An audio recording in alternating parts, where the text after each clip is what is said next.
Seja bem-vindo a mais um Ensino Fiel, o programa semanal de ensino bíblico e teológico gratuito do Ministério Fiel. Já parou para refletir como Deus, Criador e Redentor, se importa conosco em tudo, incluindo nossa vida afetiva? Nesta aula com o Dr. Franklin Ferreira, você aprenderá sobre o livro poético de Cântico dos Cânticos, o qual aborda o amor de um marido pela sua esposa e da esposa pelo marido, revelando que Deus se importa com todas as áreas da nossa vida, incluindo os nossos afetos e os nossos amores. Ensino Fiel, episódio 88, o livro de Cântico dos Cânticos, com o Dr. Franklin Ferreira, aula do curso Teologia Bíblica dos Livros Sapienciais e Poéticos. Assista a todas as aulas deste curso em nossa plataforma Fiel Digital, onde você também encontra centenas de e-books da editora Fiel, mais de 100 cursos e todas as mensagens de nossos 40 anos de conferências. Acesse fieldigital.com.br e faça já a sua assinatura. Nós vamos tratar agora de Cântico dos Cânticos. Não, ainda que seja tratado dentro do bloco principal dos livros de sabedoria, ele não é especificamente um livro de sabedoria, mas um livro poético. Imagino que o professor Daniel tratou com vocês essa questão mais à tarde. Da mesma forma como Salmos, você tem aí o tema geral. Minha sugestão de tema para o Cântico dos Cânticos é o Deus que supervisiona a sexualidade humana. Então, esse seria o tema geral do livro, e depois a gente vai checar, na medida que a gente for olhar a estrutura do livro, o esboço do livro, se esse tema faz justiça ao livro como um todo. Okay? Algumas questões aí ligadas a título, autoria e data. Mais uma vez, o nosso curso aqui é sobre teologia do Antigo Testamento, mas ainda que a gente vá tratar um pouco aí da teologia do livro de Cantares, seria interessante destacar algumas questões introdutórias importantes para a gente aí. Então, o título em hebraico é Shir HaShirim, no grego Asmaton, e ambos significam o Cântico dos Cânticos. Okay? Algumas vezes fala-se de Cantares. Cantares vem, na verdade, da tradução para o espanhol da Vulgata Latina. Okay? Mas da Vulgata Latina você tem Canticum Canticorum, o Cântico dos Cânticos também. Então, algumas vezes se fala Cantares, mas isso seria uma tradução do espanhol, não dos títulos originais em hebraico ou das traduções para o grego e para o latim. Levando em conta aí que Salomão escreveu mais de 1000 cânticos, como diz aí 1 de Reis 4:32, esse é o único que foi preservado e é chamado de o Cântico dos Cânticos, ou, como Lutero também fala, o melhor dos cânticos. É interessante que na tradução de Lutero, da Bíblia para o alemão, o título do livro é o melhor dos cânticos, e não o Cântico dos Cânticos, né? Das Hohelied, como é chamado lá. Então, algumas questões aí sobre o título do livro que nós estamos considerando aqui. O livro aí é atribuído ao rei Salomão. Há um debate aí entre os eruditos sobre a autoria.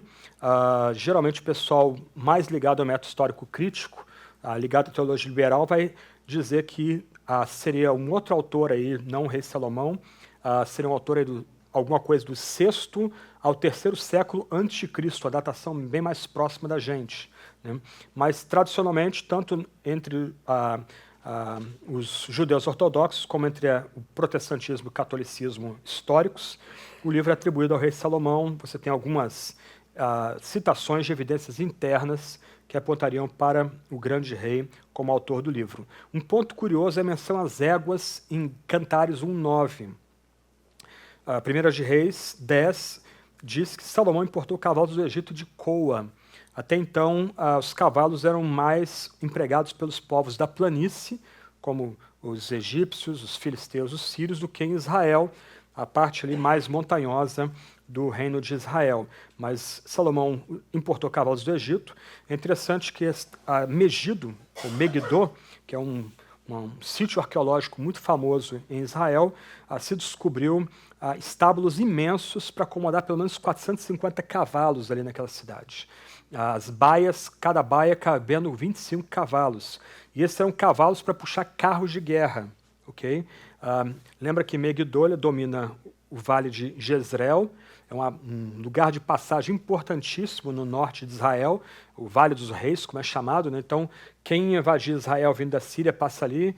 Se Egito vai invadir a Síria, teria que passar por aquele vale, né, também chamado Vale da Decisão, Vale de Armagedon, né? Então, foi montado ali um tipo de fortaleza que domina toda a planície, e ali tinha estábulos para 450 cavalos que puxariam carros de guerra. Então, é interessante a menção a éguas no livro de Cantares, por causa dessa conexão com Salomão importando cavalos de batalha do Egito e de Coa, como você vê lá em 1 de Reis 10, 26, 28.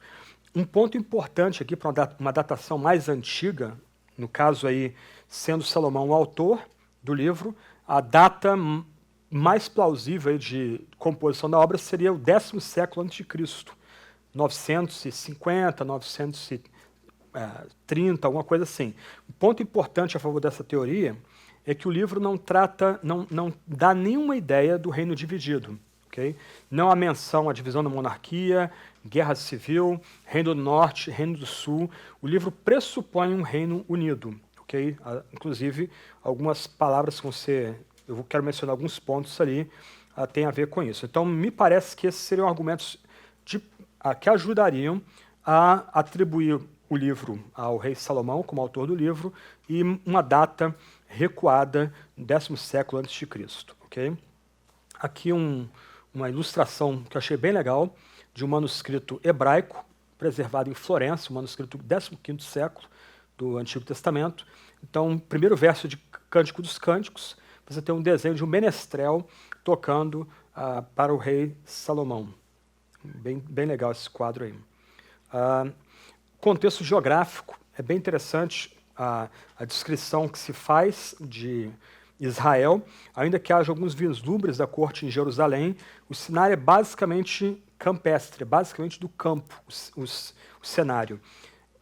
O enredo passa por jardins, árvores, florestas, montanhas arborizadas, animais selvagens, vinhas e fontes de águas, né?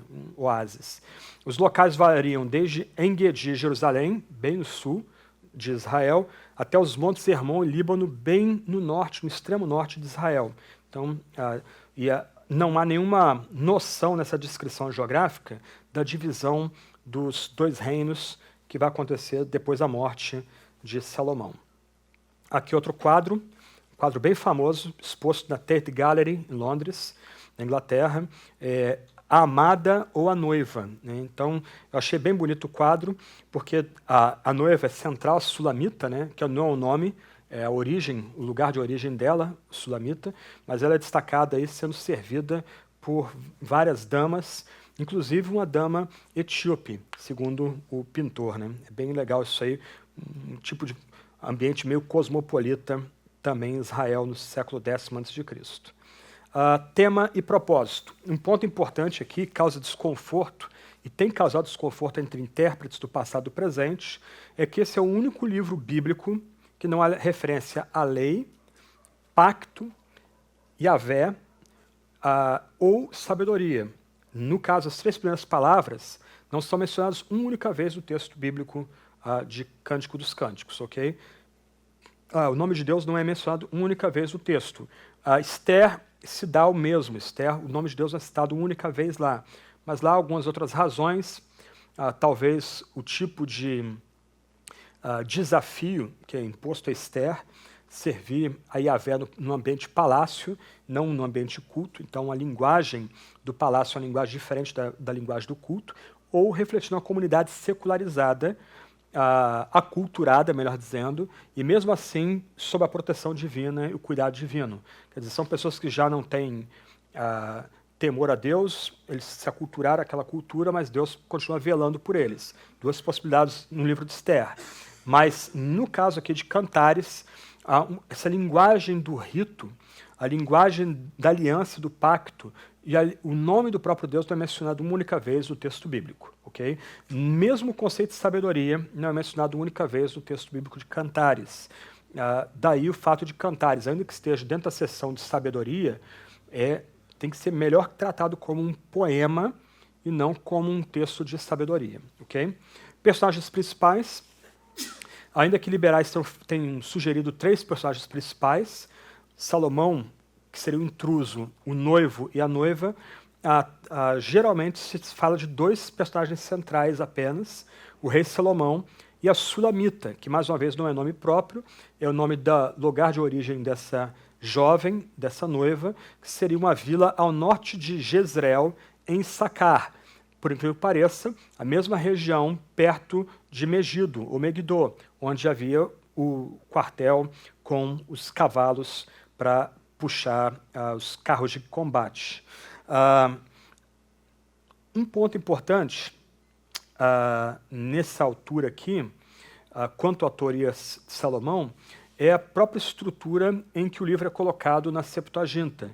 Nós aqui estamos, a Bíblia protestante segue a ordem canônica da Septuaginta. Então, algumas pessoas têm sugerido que você tenha a ordem Provérbios, Eclesiastes, Cantares. Provérbios refletiria um aspecto aí de Salomão no auge da sua sabedoria, no auge do seu reinado. Eclesiastes, um Salomão um pouco mais desiludido, um olhar mais cínico. Você tem a questão das muitas mulheres que ele teve, ele agora queimando incenso para divindades conectadas com nações estrangeiras, e no final Cantares, mostrando Salomão redimido pelo amor de uma única mulher. Então, uma forma que algumas pessoas do passado tentaram ver essa estrutura que é derivada da Septuaginta, isto é, Provérbios, Eclesiastes e Cantares. É uma especulação, mas não deixa de ser uma especulação interessante, dada essa forma de estruturar os 3 livros que são atribuídos a Salomão no Antigo Testamento. De qualquer forma, o propósito do livro é chocante para alguns. O alvo primário do livro é celebrar o amor sexual. O livro dá voz a 2 amantes que se elogiam no decorrer do texto bíblico, eles anseiam um pelo outro, eles convidam um ao outro para desfrutar o amor. Os 2, Salomão e a Sulamita, estão em harmonia, cada um desejando o outro, alegrando-se em intimidade sexual. E talvez esse seja o ponto aí que cause bastante desconforto entre intérpretes do passado e do presente quando vai abordar o livro. Okay? Outro ponto aqui, ligado então a essa questão mais ampla, como se interpreta o livro. Há 3 pontos de vista que têm sido adotados, tanto no judaísmo como no cristianismo, para interpretar o livro de Cantares. Só um adendo, que eu coloquei aqui do lado, achei bem legal aí que uma antiga regra rabínica ensinava que nenhum judeu deveria ler Cântico dos Cânticos antes de ter atingido a idade de 30 anos. Por quê? Porque a linguagem é uma linguagem erótica. Não é uma linguagem suja ou pornográfica. Também não é uma linguagem ascética, mas é uma linguagem erótica. Toda descrição dos casais é intensamente erótica. Talvez uma tradução mais literal, como a Almeida Revista Atualizada, perca um pouco a força. Mas se você vai, por exemplo, para a nova tradução em linguagem de hoje, primeiro fica bem claro as divisões, né, quando o noivo fala, quando a noiva fala, quando os corais cantam ou respondem ou iluminam a situação ali do ambiente, mas você começa a ver a autodescrição e a descrição mútua entre eles, a linguagem toda sexual, toda carregada de erotismo. Okay? Então, por isso, essa regra rabínica, menores de 30 anos não poderiam chegar perto de Cântico dos Cânticos. Né? Mas quais são as 3 formas de interpretar o livro? A primeira forma, talvez a mais antiga, é alegórica. A ideia, então, por exemplo, para rabinos judeus como Rashi e Ibn Ezra, seria que o Cântico dos Cânticos seria uma alegoria do amor de Deus por Israel. Alguns pais da igreja, como Hipólito de Roma, tratariam o Cântico dos Cânticos como uma alegoria do amor de Jesus Cristo pela igreja.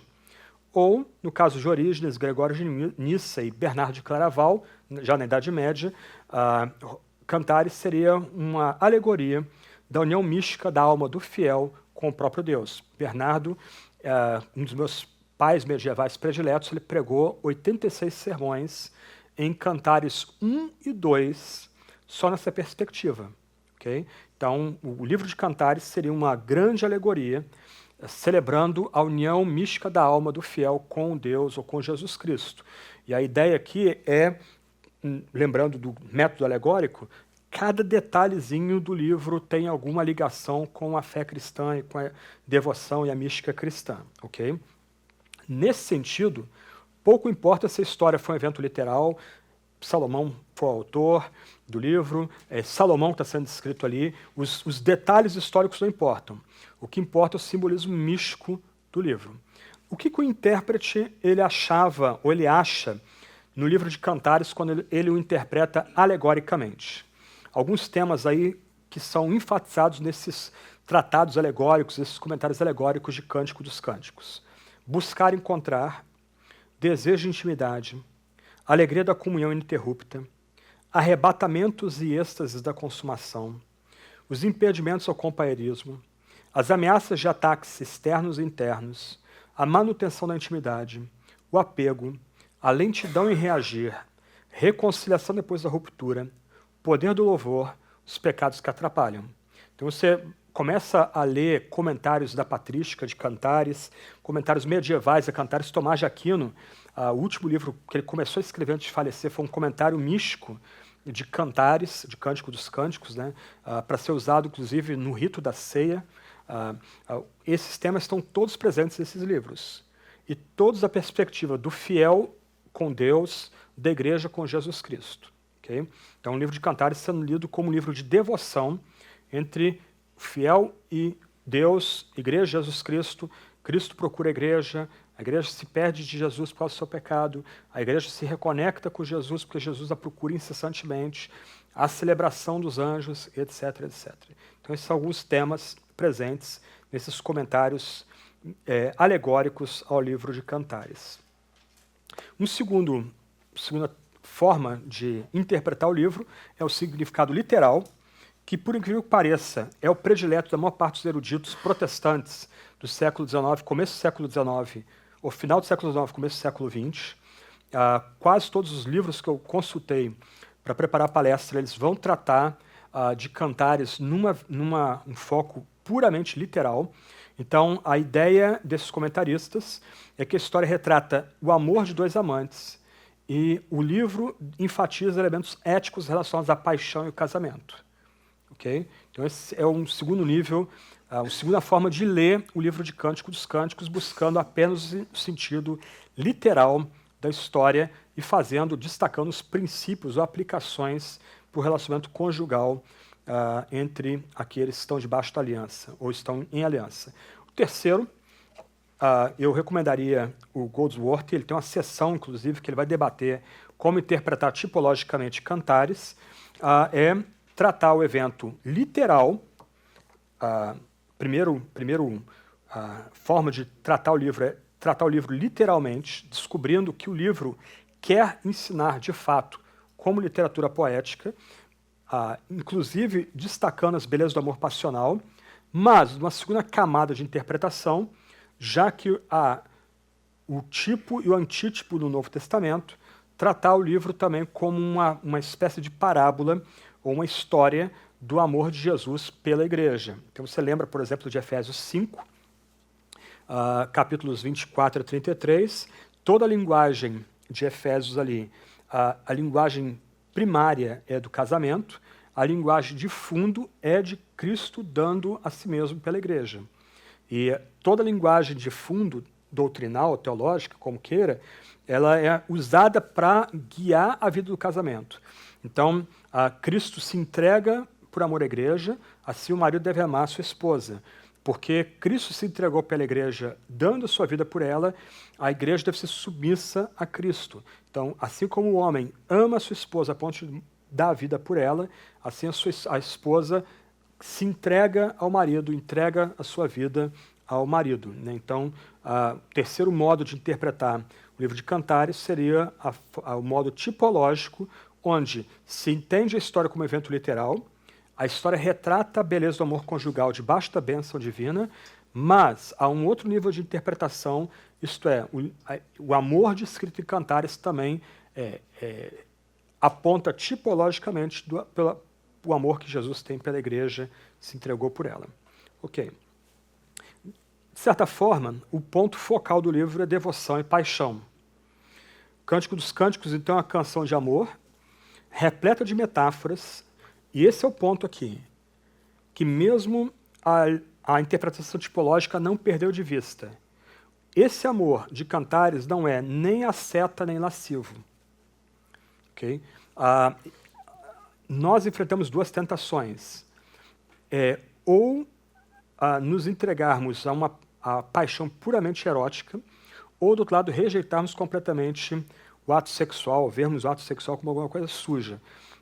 Cântico dos Cânticos caminha excluindo essas duas possibilidades. Okay? Ele vai mostrar que o amor está além do ascetismo ou da lascívia. É o único livro bíblico dedicado completamente ao amor conjugal, romântico e sexual. E é importante ressaltar que não ocorre nenhuma relação sexual nesse casamento, nem mesmo a relação sexual é descrita. Okay? Esse é um ponto importante. Ainda que a linguagem seja intensamente sensual e erótica, o ato em si, ele é, por assim dizer, o culto das vistas das pessoas do livro de Cantares.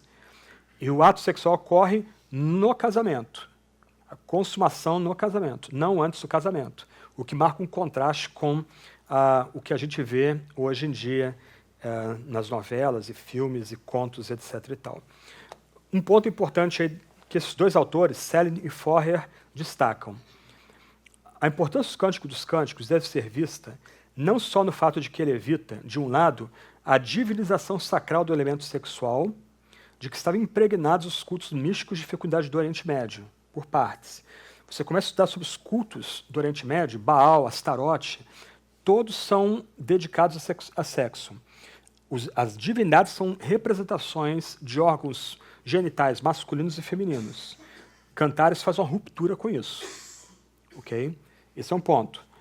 Mas que, por outro lado, contradiz também aquela atitude de desdém e de repulsa pelo sexo que partiu sobretudo do judeu-cristianismo de cunho essênio e da mística platônica helenística. Você vai estudar sobre Jerônimo, que eu citei há pouco, tradutor da Bíblia. A forma dele lidar com o ato sexual é chocante. Para ele, o ato sexual é repulsivo, é um acidente. A única forma do ato sexual ser santificado é procriando. Se não há possibilidade de procriação, então abstenha-se do ato sexual. Aliás, haviam até pelagianos, século IV, século V, que mesmo casados, eles faziam pactos de não ter relações sexuais, porque eles viam o relacionamento sexual como um resultado da queda, alguma coisa suja, alguma coisa degradante, que tem que ser rejeitada pelo cristianismo. Só que Cantares vai justamente na contramão. Cantares está celebrando o amor sensual, o amor erótico, dentro do ambiente da bênção de Deus. O Cântico dos Cânticos indica que, desde o momento que o matrimônio está de acordo com a vontade de Deus, o amor sexual vale igualmente como seu pressuposto e como seu fundamento. Okay?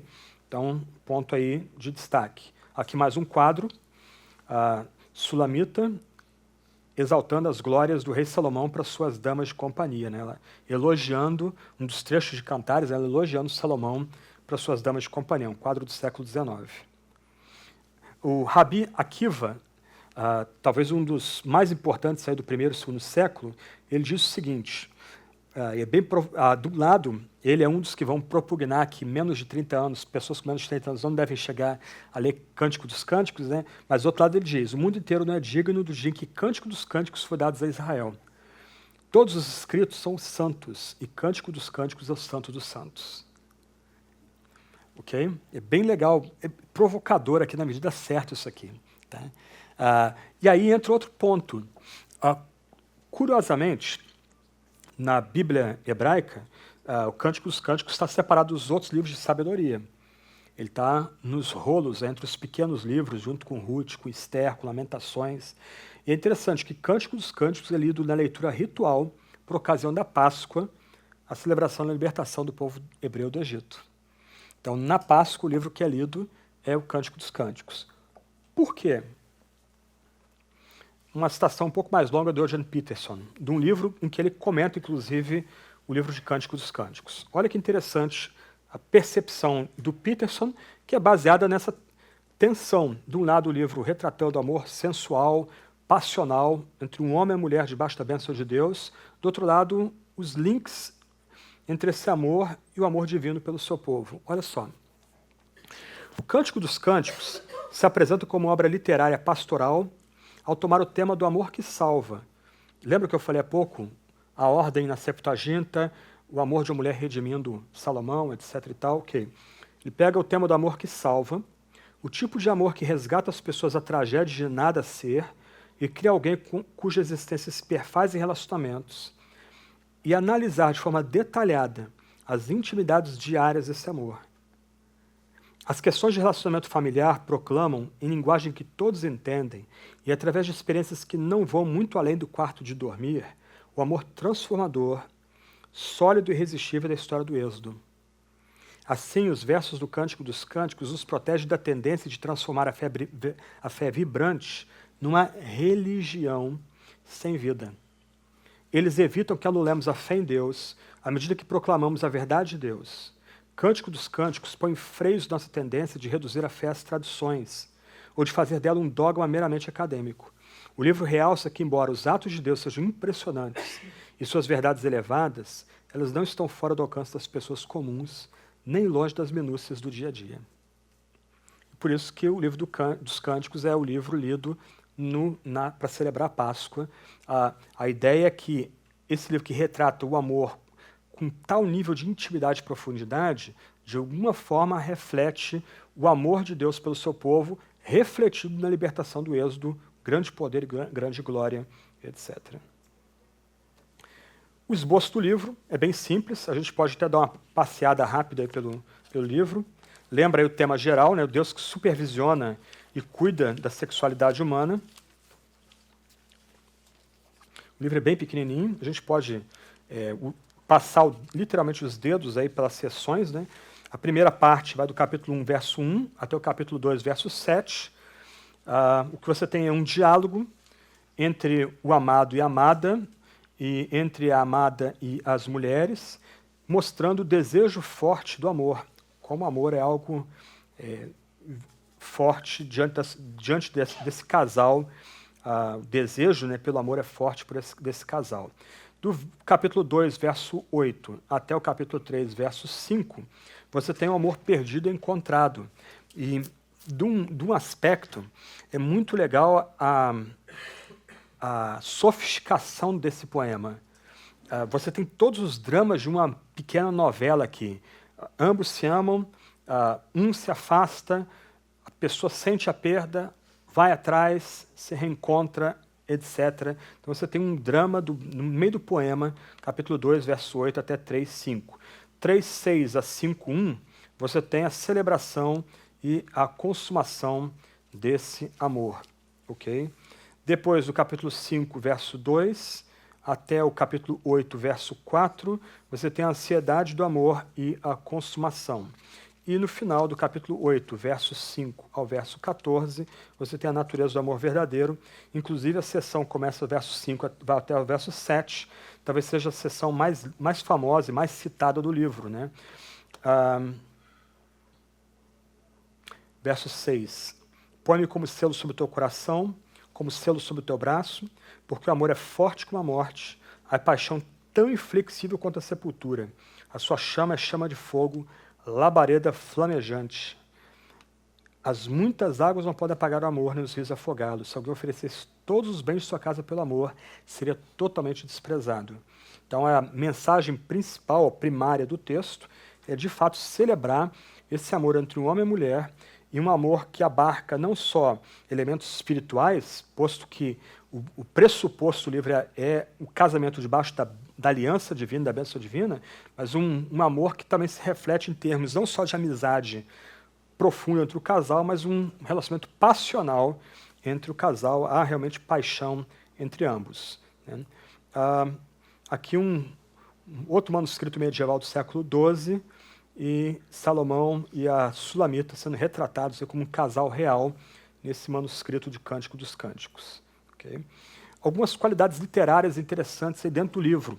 Alguns eruditos liberais vão dizer que o livro é uma coletânea de poemas sem muita ligação entre si. mas me parece que não é o caso, ainda mais quando a gente olha aquele esboço ali, é um começo, meio fim na narrativa, ainda que seja, a narrativa, por assim dizer, esteja a serviço da poesia, né? A poesia que se destaca mais no livro. Mas é interessante, você tem cânticos descritivos, onde o Salomão, né, o noivo descreve a noiva descreve o noivo, com riqueza de detalhes, e alguns detalhes ali são de corar algumas pessoas, ok? Um certo momento que se descreve é o corpo do homem, o corpo da mulher, então a mulher se encantando com o corpo do seu amante e o noivo encantado com o corpo da sua amante. Então você tem as sessões de cânticos descritivos. Você tem autodescrições, onde os personagens descrevem a si próprios, dando características de si próprios. Você tem cânticos de admiração dentro do livro de Cantares. Você tem cânticos de anseio, por exemplo. O cântico de abertura é bem bonito, Cânticos, né? Capítulo 1, versos 2 e 4. Beije-me ele com os beijos da sua boca, pois seus afagos são melhores do que o vinho. Suave a fragrância dos teus perfumes. Teu nome é como perfume que se derrama. Por isso as jovens te amam. Leva-me contigo, corramos. Leva-me o rei para os seus aposentos. Então você tem aí esses cânticos de anseio, né? Verso 5.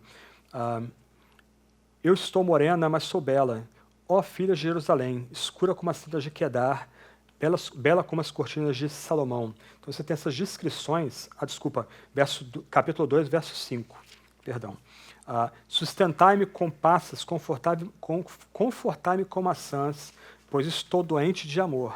Então você tem essa linguagem de ansiar, né, de aguardar com ansiedade pelo amado. Você tem narrativas de busca, há uma ruptura em algum momento do poema e um busca o outro, um almeja encontrar o outro no meio da narrativa, no meio dos poemas, né? E você tem jogos de amor, também relacionados com essa busca, se buscar, achar, perder, e bem típico de romances, né? Onde o casal se conecta, aí se rompe, o rapaz vai para a guerra, a moça fica só, e ele se perde no campo de batalha, ela vai buscá-lo. Então, esse tipo de jogos de amor presentes em muita literatura romântica, também presentes no livro de Cantares. Por exemplo, quando a gente pensa em autodescrições ou cânticos descritivos, olha o cedro do Líbano aí, né? Cântico 5,15 diz: sua aparência como o Líbano, ele é elegante como os cedros. Quem está sendo escrito ali? Quem está sendo escrito ali é o amado. Então é muito legal você perceber essa linguagem do dia a dia sendo incorporada no romance da poesia dentro de Cantares, né? Os parceiros, eles usam elementos campestres e utensílios do dia a dia como metáfora para falar um do outro, para descrever um ao outro no decorrer do livro. Isso é um cedro do Líbano, tá? É uma foto de um desses cedros antigos. O que o livro tem a ensinar para a gente em termos de teologia? Alguns pontos aí. Talvez o ponto principal, já que a gente está focado mais na teologia do Antigo Testamento, eu não vou me preocupar muito com a ligação de cânticos com a mensagem do Novo Testamento, né? Vamos pensar mais em termos aí de Antigo Testamento. O ponto focal do livro é de fato, o casamento. Gênesis e Cântico dos Cânticos vão descrever o tipo de paixão que conduz a um compromisso permanente entre um homem e a mulher. É curioso que, ainda que na Antiguidade Clássica e mesmo na Idade Média, o papel da mulher tenha sido, por assim dizer, valorizado dentro do cristianismo, né? Na Idade Média, ainda que a gente olhe negativamente, por exemplo, a ideia do amor platônico, isto é, o cavaleiro medieval ele nunca consuma amor com a sua esposa, ele tem sempre uma mulher ideal pelo qual ele luta, pelo qual ele vive, eventualmente pelo qual ele morre. Você pode pensar em Morte de Arthur, Tristão e Isolda, etc. e tal, mas ainda que haja esse tipo de amor que nunca se consuma na Idade Média, ainda assim, há uma valorização do papel da mulher como aquele elemento que merece honra e merece ser protegida. Basta ler sobre a noção de cavalheirismo medieval que você vai destacar isso. Mas na Reforma, especialmente na Reforma calvinista, que se destaca essa noção do amor romântico e passional como foco principal do casamento. O que marca uma ruptura com a visão medieval, onde o que redime o casamento são os pactos e o ter filhos, mas agora, na tradição da Reforma, especialmente na tradição da Reforma reformada, começa em Genebra e se espalha depois pela Holanda, parte da Alemanha, Inglaterra, Escócia, você tem a redescoberta dessa paixão que conduz a um compromisso de toda a vida. Por exemplo, isso começa com Lutero, seu casamento com Catarina von Bora. Catarina se apresenta a Lutero apaixonada por ele e ganha, por assim dizer, o coração de Lutero e leva a se apaixonar por ela. E ambos não têm nenhum receio de demonstrar seu amor, sua paixão na frente de alunos, na frente de seus seminaristas que viviam na casa deles, as pessoas que recebiam em casa. Havia uma cumplicidade mútua entre eles. Calvino, ainda que tenha casado meio que empurrado para o casamento, quando ele, depois de uma vez casado, ele passa a amar sua esposa. Quando ela vem a falecer e deleta, ele lamenta doidamente o falecimento da sua esposa. Mas, especialmente entre os puritanos, que começa a surgir poemas de amor, cânticos de amor, onde a paixão matrimonial é celebrada. Isso remete a Gênesis e Cântico dos Cânticos, que vão descrever o tipo de paixão, o tipo de amor que vai conduzir a um compromisso permanente. Obviamente, reformadores e puritanos, eles sabiam que a pessoa não deveria casar com quem ele está momentaneamente apaixonado. Mas a pessoa busca casar com alguém que ele vai ficar casado ou vai amar o resto da vida. Esse é um ponto importante aí. Uma citação de Calbart, bem interessante aí. Ainda pensando nesse ponto aí, Gênesis 2 e Cantares como fundamento dessa paixão, desse amor que vai fazer um casamento ser sólido e estável. Ele diz o seguinte: uma comparação entre Gênesis 2 e o Cântico dos Cânticos revela, no mínimo, que o que interessa aos autores da saga da criação e dessas canções de amor, aos autores da saga da criação e dessas canções de amor, era o fato de que no relacionamento entre homem e mulher, acima das características que servem de base para o relacionamento pai, mãe e filho, temos de lidar primariamente com a questão da aliança incomparável, de uma união irresistível, efetiva e cheia de propósito. O Cântico dos Cânticos constitui uma longa descrição do arrebatamento, do anseio insaciável e da disposição e prontidão incansáveis com que ambos os parceiros se apressam para o encontro. Gênesis 2 é ainda mais radical em sua brevidade. O texto diz que somente macho e fêmea juntos são homem. A linguagem aqui é datada, né, a gente traduziria por ser humano. Né? Então, macho e fêmea são um ser humano. Okay? Macho e fêmea são homem.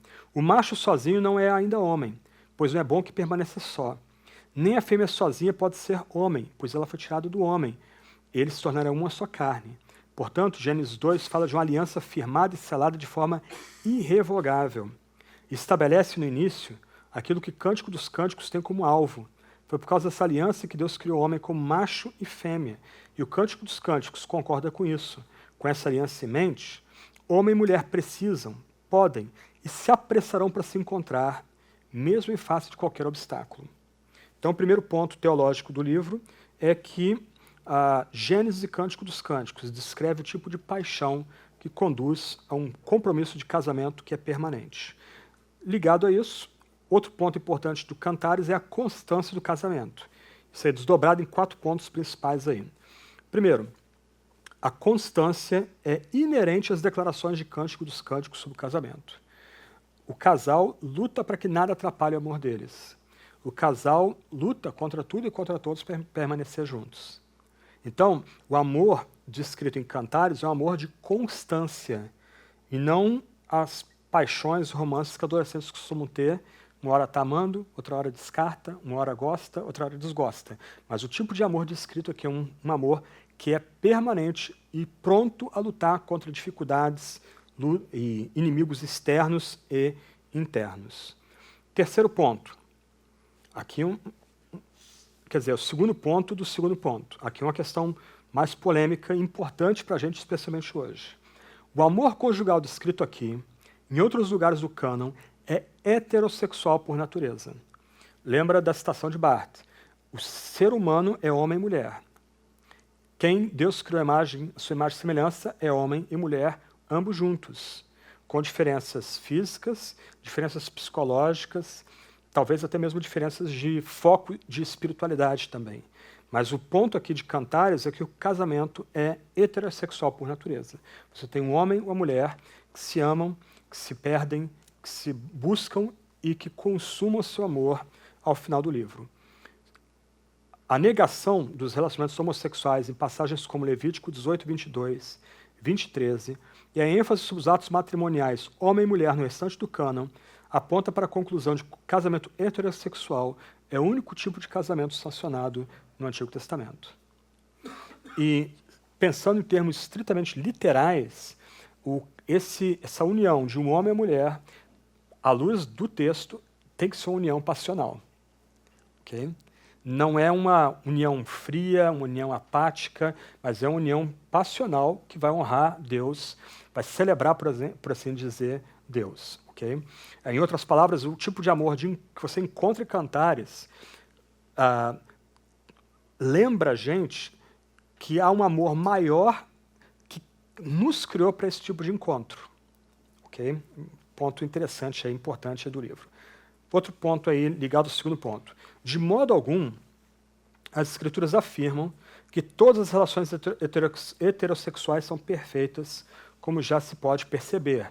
Então você vê em Cantares essa busca pelo amor, a perda do amado, o amado volta, você vê tensões internas e externas, isso está tudo presente dentro de Cantares. Então, ainda que Cantares lembre que Deus nos criou para esse tipo de relacionamento, esse relacionamento deve ser passional, deve ser... a gente se entrega a ele com todas as forças. Mas, do outro lado, haverá problemas, haverá barreiras, haverá lutas, mesmo com esse amor sendo consumado. Então, esse é outro ponto importante aí.